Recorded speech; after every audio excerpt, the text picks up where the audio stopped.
Silahkan bergabung bersama saya. Bang, ini respon dari para netizen bertanya-tanya, ini kenapa sih kok belum P21? Dan akhirnya besok tanggal 28, ini genap 90 hari Jessica dalam masa penahanan. Coba dijelaskan dulu, masa penahanan ini kan tujuannya untuk tidak melarikan diri, tidak menghilangkan barang bukti. Dan sampai sekarang barang buktinya pun yang menunjukkan bahwa Jessica memang completely atau 100% bersalah dalam kematian Mirna juga belum ada. Anda melihatnya seperti apa? Iya, di dalam normatif betul bahwa penahanan itu maksudnya jangan merusak barang bukti, jangan menghilangkan barang bukti, tidak melarikan diri atau mengulangi perbuatan. Tapi di dalam praktek itu penahanan adalah kegunaannya untuk mempermudah pemeriksaan dan penyidikan. Gitu. Walaupun memang tidak diatur di dalam KUHP, tapi di dalam prakteknya ini. Nah, pertanyaannya kenapa begitu lama? Ya. Nah, ini kan karena sebenarnya pembuktiannya sulit nggak sulit. Tidak sulit kenapa? Karena si tersangkanya tidak mengakui. Nah, sedangkan kalau dibilang tidak sulit, karena kan barang buktinya itu ada di sana. Dan itu bisa dilihat terang ya. Beda dengan cerita-cerita di dalam terang itu seperti apa maksudnya dilihat itu kan bisa lihat ada CCTV-nya dan dia dilakukan bukan di tempat yang tertutup, terpencil, bisa disaksikan orang. Ya ini kan berbeda dengan cerita-ceritanya Agatha Christie gitu loh ya. Ya kalau misalnya itu, nah tapi ini kesulitannya karena memang tidak ada pengakuan dan tidak ada saksi yang melihat yang langsung ini. Nah kesulitannya itu adalah sekarang adalah siapa yang memasukkan racunnya itu ke dalam cyanida ke dalam kopi itu. Tapi kan karena ini di dalam penguasaan Jessica, mestinya kan dia bertanggung jawab. Sama juga misalnya ada barang sesuatu di rumah kita, kita kan harus bertanggung jawab bahwa itu kita mesti buktikan bahwa itu bukan barang kita. Gitu. Betul. Dan pertanyaan selanjutnya daripada netizen adalah kenapa sih ini belum berkasnya dikembalikan lagi atau belum P21? Jadi kita harus berikan gambaran dulu pemirsa kepada Anda bahwa syarat-syarat P21 atau pemberitahuan bahwa hasil penyidikan sudah lengkap, dinyatakan lengkap begitu dengan syarat satu, memenuhi persyaratan kelengkapan formal, melingkupi prosedur persyaratan keabsahan pelaksanaan tugas penyidikan sesuai dengan ketentuan undang-undang. Yang kedua, memenuhi persyaratan kelengkapan material, meliputi semua informasi, data, fakta, dan alat bukti yang sah diperlukan untuk kepentingan pembuktian. Nah, berarti kan tidak memenuhi dua syarat yang tadi saya sebutkan, Pak. Dalam prakteknya, ya kan, tetap kan dibutuhkan pemeriksaan yang intens gitu loh kan. Kalau misalnya tidak ditahan akan sulit untuk seperti memeriksa seperti yang diinginkan, permintaan seperti yang disebutkan persyaratan itu. Jadi memang saya katakan tadi di dalam praktiknya tidak sama dengan yang ini kan, karena ini kan untuk memenuhi permintaan penuntut umum. Iya, dan beberapa kali kan dikembalikan berkasnya begitu oleh Kejati karena dinilai belum lengkap baik dari keterangan saksi maupun dari keterangan ahli, dan juga akhirnya kejaksaan menilai ini pemirsa alat bukti yang dimiliki penyidik masih belum sempurna. Iya, itu penuntut umum dalam hal ini Kejaksaan Tinggi itu meminta penyidik Polda Metro itu untuk memenuhi ini karena penuntut umum kejaksaan ya ingin membuat surat dakwaannya itu sempurna gitu loh. Yang belum didapatkan ini adalah misalnya saksi dan motifnya ini kan belum terungkap. Ini jadi sulit tidak sulit ya, seorang pakar hukum tadi Anda mengatakan sulit tidak sulit. Jadi idealnya ini kalau misalnya kita melempar kepada para netizen berdasarkan informasi yang tentunya mereka terima, seharusnya dikeluarkan saja katanya tanggal 28 April karena belum terbukti. Tapi ada juga yang bilang tidak bisa, kepolisian masih punya 30 hari sisa untuk memeriksa lebih lanjut. Menurut Anda? Iya, itu karena memang kan undang-undang masih memberikan peluang 30 hari. Jadi dibebaskan atau 30 hari lagi ditahan? Ya, saya kira mesti diperpanjang, saya kira ya. Karena kalau misalnya dikeluarkan tentu tambah sulit buat kepolisian untuk melengkapi apa permintaan. Yang menurut dugaan saya, yang sekarang itu penuntut umum meminta supaya motifnya apa. Baik, jadi intinya diperpanjang ya menurut Pak Kudari. Terima kasih sudah hadir di sini dan memberikan pernyataan dan memberikan pencerahan tentunya untuk para netizen.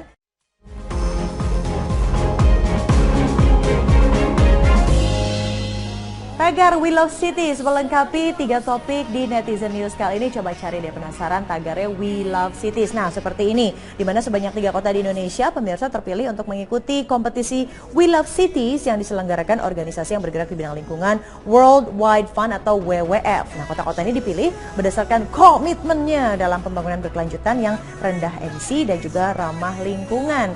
Nah, 3 kota apa sajakah itu adalah Bogor, Balikpapan, dan juga Jakarta. Kita lihat dulu respon dari para netizen. Teruskan perjuangan dan gagasan untuk membangun Jakarta. Jadikan Jakarta sebagai ibu kota negara yang bersih, modern, maju terus. Pak Ahok, we love Jakarta. Jadi untuk nanti akhirnya memutuskan kota-kota mana saja yang akan juara begitu oleh WWF, ini juga melibatkan partisipasi dari para netizen, di mana para netizen ini mengcapture atau memfoto kondisi kota yang sedang diikutkan dalam kompetisi si We Love Cities ini ceritanya nih Wali Kota Bogor akhirnya mengcapture dan juga Gubernur Ahok Basuki Cahayapurnama ini juga mengcapture We Love Jakarta, tagar We Love Jakarta supaya akhirnya menang begitu dalam kompetisi WWF ini sebagai kota terbaik. Nah, kalau kita lihat tahun lalu Balikpapan menjadi juaranya. Nah, tahun ini seperti apakah, di mana Balikpapan, Bogor, dan Jakarta menjadi partisipan dari atau mewakili Indonesia di We Love Cities 2016. Nah, We Love Cities ini sendiri sebagai kompetisi tentunya sebagai kampanye di sosial media yang bertujuan untuk meningkatkan kesadaran masyarakat tentang langkah yang telah dilakukan kota dan juga tentunya diharapkan bisa membuat masyarakat lebih peduli terhadap kotanya dengan ikut berpartisipasi. Jadi pilih mana? Pilih Jakarta, pilih Bogor, atau pilih Balikpapan? Dicari ya tagar We Love Cities, siapapun juaranya tentunya bisa menginspirasi kota-kota lainnya untuk lebih cantik dan juga untuk lebih beradab sebagai panutan kota-kota lainnya di Indonesia. Dan informasi tentang We Love Cities tersebut sekaligus menutup perjumpaan kita dalam Netizen News. Saya Widya Saputra, mewakili seluruh teman-teman yang bertugas untuk pamit. Sampai jumpa, selamat beraktivitas.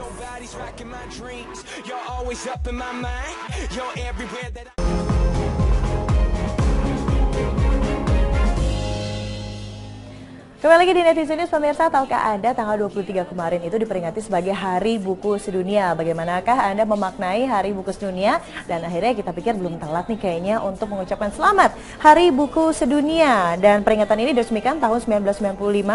Pada saat itu Badan Kebudayaan Dunia UNESCO menggelar konferensi umum di Paris atau di Paris dan menimbang tanggal 23 April adalah tanggal yang paling tepat untuk ditetapkan sebagai Hari Buku Sedunia. Ini dia beberapa headline pemberitaan terkait Hari Buku Sedunia. Kita lihat dulu respon dari para netizen. Bagaimana sih para netizen memaknai Hari Buku Sedunia jatuh pada tanggal 23 April. Selamat Hari Buku Sedunia. Walau format digital merajalela, saya tetap suka ngebolak-balik kertas.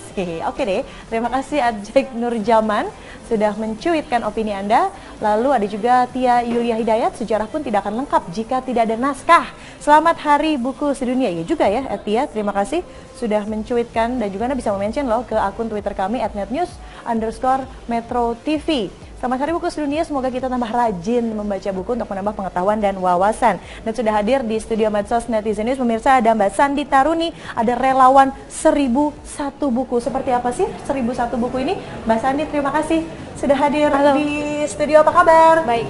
Tolong diberitahukan dulu sama para netizen yang mungkin sekarang ini agak udah males baca buku, ini tiba-tiba ada gerakan 1001 buku. Mbak Sandi, silakan. Oke. Halo, 1001 buku bukan gerakan, Mbak. Okay. Kita organisasi, organisasi relawan dan pengelola Taman Bacaan Anak. Kita sudah memiliki lebih dari 450 taman bacaan anak dan taman bacaan masyarakat di seluruh Indonesia. 1001 buku intinya adalah kita ngumpulin buku, kita sortir, kita kirimkan ke taman-taman bacaan yang dalam jaringan 1001 buku. Menggandeng institusi dari pemerintah, katakanlah seperti itu, atau betul-betul hanya keinginan pribadi, lalu menggandeng teman-teman, yuk sama-sama yuk ngumpulin buku, ini loh buat kepentingan anak-anak Indonesia, atau seperti apa Mbak? Awalnya 1001 buku sebenarnya itu kumpulan dari teman-teman di tahun 2002. Itu kita dulunya kita tidak percaya kalau minat baca anak Indonesia itu rendah. Kata orang, minat baca anak Indonesia itu rendah. Baik. Kita merasa apakah benar seperti itu? Nah, Makanya ini dia nih, kita lihat ya fakta yang sudah dibuat oleh tim Medsos Netizen News.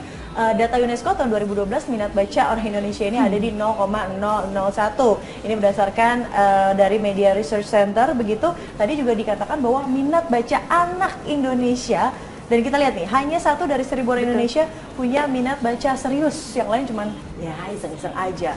Silakan Mbak, akhirnya berawal dari fakta ini, timbullah gerakan untuk oke, kita bikin deh, gitu kan, sebuah organisasi. Kita awalnya itu di 2002 Mbak, ini di 2012, jadi di 2002 itu memang kita akhirnya membuka akses bukunya dulu.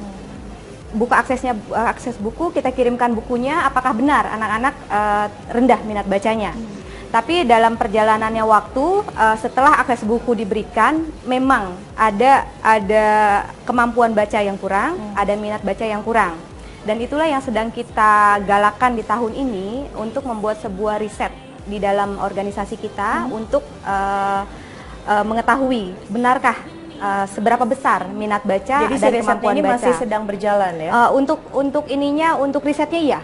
Tapi kalau akses bukunya sudah kita lakukan selama 13 tahun. Oke, wow, sudah selama 13 tahun. Betul. Lalu selama 13 tahun ini ada memberikan atau memprovide buku-buku terhadap anak-anak, begitu anak-anak Indonesia ini cenderung kesukaan membacanya seperti apa sih? Atau hanya bergantung pada jenis-jenis buku yang disediakan oleh Gerakan 1001 Buku ini? Oke, terus terang sih sebenarnya kekurangan di kita itu adalah variasi bacaan. Jadi anak-anak di sekolah itu kita tahu perpustakaan sekolah kita tidak lengkap ya, bahkan mungkin sangat memprihatinkan di sekolah-sekolah. Jadi anak-anak memerlukan alternatif untuk bahan bacaan. Jadi itulah yang kita lakukan dengan mensupport taman-taman bacaan masyarakat atau taman bacaan anak khususnya. Taman bacaan alternatif ini seperti komik dan lain-lain atau gimana nih? Karena kan kalau di logika kami, di logika saya, kalau anak kecil itu kan lebih mudah untuk mengenalkan baca pertama itu seperti majalah-majalah yang berkaitan dengan dunia mereka, begitu. Itu bacaan alternatif itu seperti apa, Mbak? Bacaan alternatif dalam artian di sini adalah yang berbeda dari textbook sekolah. Jadi buku cerita, komik juga termasuk, tapi kita sangat selektif dengan komik. Yang pasti sih buku cerita anak, fable, pokoknya yang sesuai dengan usia aja, tingkatan usia anak.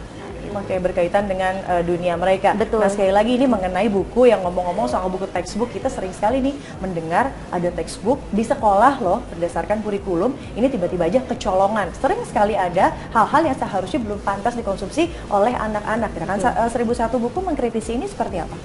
Terus terang kita jarang mengkritisi. Kita hanya memberikan ruang, memberikan ruang kepada anak dengan mensupport taman-taman bacaan di jaringan kita. Tapi untuk kualitas buku memang kita sangat prihatin ya. Kita sendiri untuk mensuplai buku-buku ke jaringan itu sangat kesulitan mendapatkan buku bacaan berkualitas untuk anak.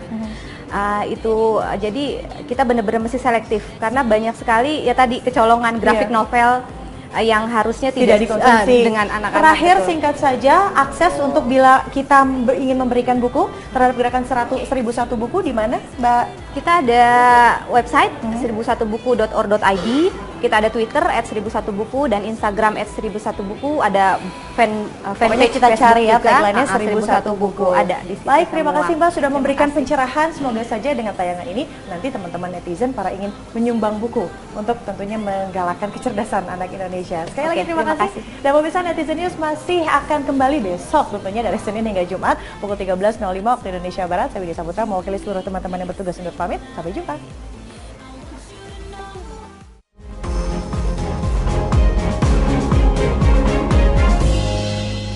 Tagar We Love Cities melengkapi 3 topik di Netizen News kali ini. Coba cari deh, penasaran tagarnya We Love Cities. Nah, seperti ini, di mana sebanyak 3 kota di Indonesia pemirsa terpilih untuk mengikuti kompetisi We Love Cities yang diselenggarakan organisasi yang bergerak di bidang lingkungan World Wide Fund atau WWF. Nah, kota-kota ini dipilih berdasarkan komitmennya dalam pembangunan berkelanjutan yang rendah emisi dan juga ramah lingkungan. Nah, 3 kota apa sajakah itu adalah Bogor, Balikpapan, dan juga Jakarta. Kita lihat dulu respon dari para netizen. Teruskan perjuangan dan gagasan untuk membangun Jakarta. Jadikan Jakarta sebagai ibu kota negara yang bersih, modern, maju terus. Pak Ahok, we love Jakarta. Jadi untuk nanti akhirnya memutuskan kota-kota mana saja yang akan juara begitu oleh WWF, ini juga melibatkan partisipasi dari para netizen, di mana para netizen ini mengcapture atau memfoto kondisi kota yang sedang diikutkan dalam kompetisi si We Love Cities ini. Ceritanya nih, Wali Kota Bogor akhirnya mengcapture dan juga Gubernur Ahok Basuki Cahayapurnama ini juga mengcapture We Love Jakarta, tagar We Love Jakarta supaya akhirnya menang begitu dalam kompetisi WWF ini sebagai kota terbaik. Nah, kalau kita lihat tahun lalu Balikpapan menjadi juaranya. Nah, tahun ini seperti apakah? Di mana Balikpapan, Bogor, dan Jakarta menjadi partisipan dari atau mewakili Indonesia di We Love Cities 2016. Nah, We Love Cities ini sendiri sebagai kompetisi tentunya sebagai kampanye di sosial media yang bertujuan untuk meningkatkan kesadaran masyarakat tentang langkah yang telah dilakukan kota dan juga tentunya diharapkan bisa membuat masyarakat lebih peduli terhadap kotanya dengan ikut berpartisipasi. Jadi pilih mana? Pilih Jakarta, pilih Bogor, atau pilih Balikpapan, dicari ya tagar We Love Cities. Siapapun juaranya tentunya bisa menginspirasi kota-kota lainnya untuk lebih cantik dan juga untuk lebih beradab sebagai panutan kota-kota lainnya di Indonesia. Dan informasi tentang We Love Cities tersebut sekaligus menutup perjumpaan kita dalam Netizen News. Saya Widya Saputra, mewakili seluruh teman-teman yang bertugas untuk pamit. Sampai jumpa, selamat beraktivitas.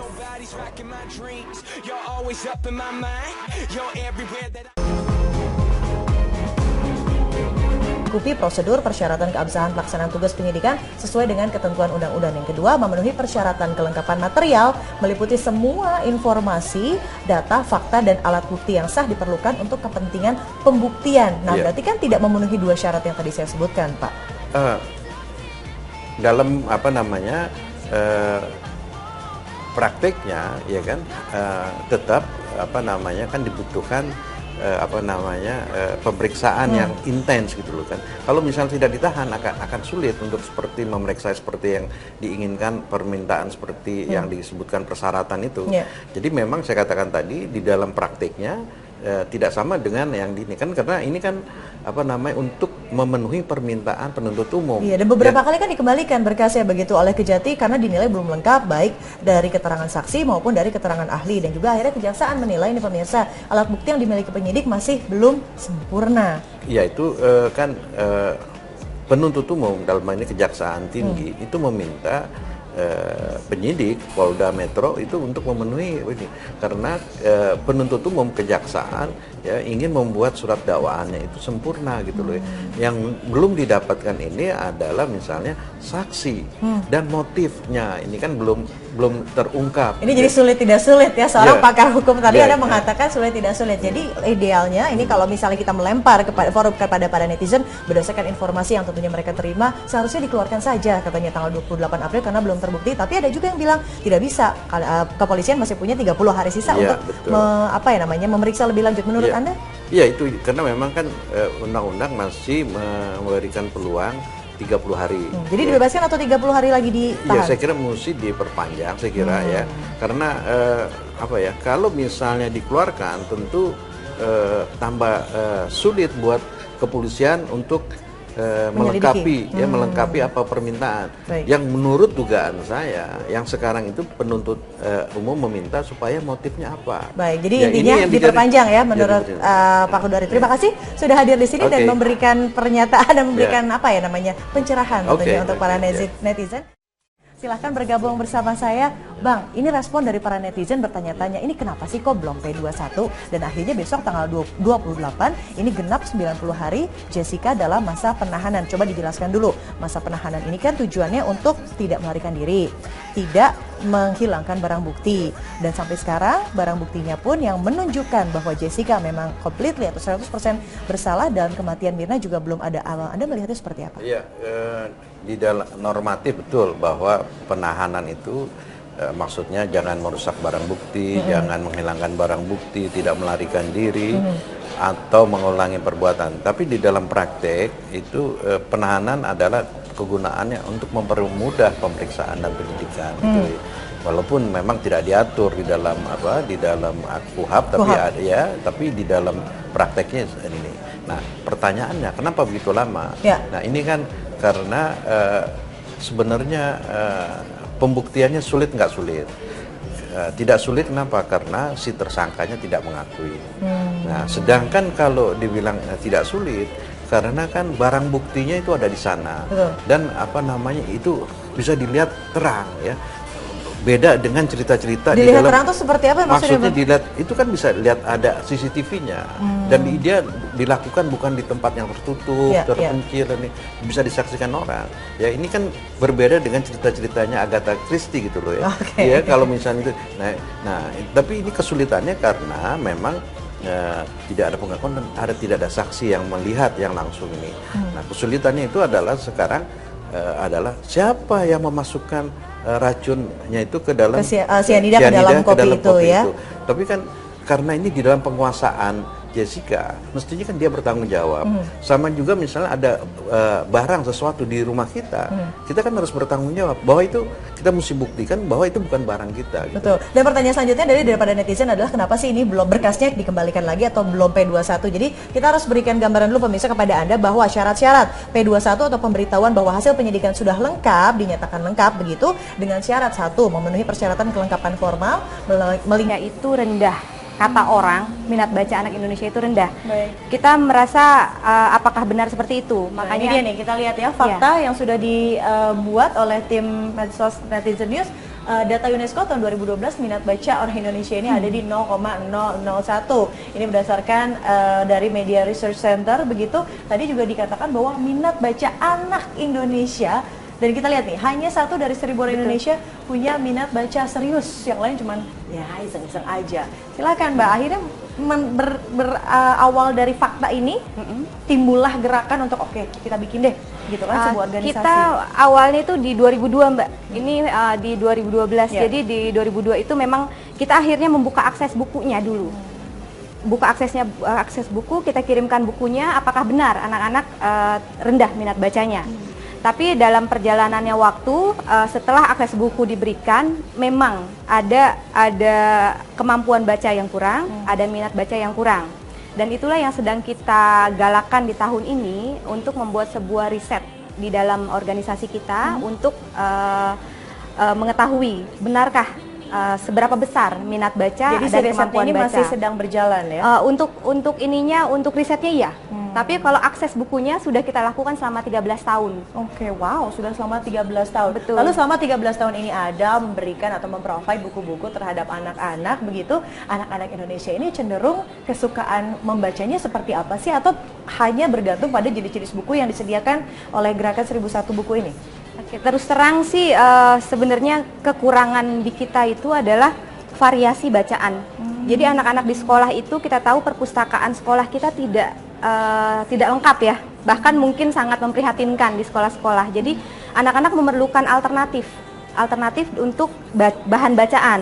Jadi itulah yang kita lakukan dengan mensupport taman-taman bacaan masyarakat atau taman bacaan anak khususnya. Taman bacaan alternatif ini seperti komik dan lain-lain atau gimana nih? Karena kan kalau di logika kami, di logika saya, kalau anak kecil itu kan lebih mudah untuk mengenalkan baca pertama itu seperti Kembali lagi di Netizen News, pemirsa, tahukah Anda tanggal 23 kemarin itu diperingati sebagai Hari Buku Sedunia. Bagaimanakah Anda memaknai Hari Buku Sedunia? Dan akhirnya kita pikir belum telat nih kayaknya untuk mengucapkan selamat Hari Buku Sedunia. Dan peringatan ini diresmikan tahun 1995.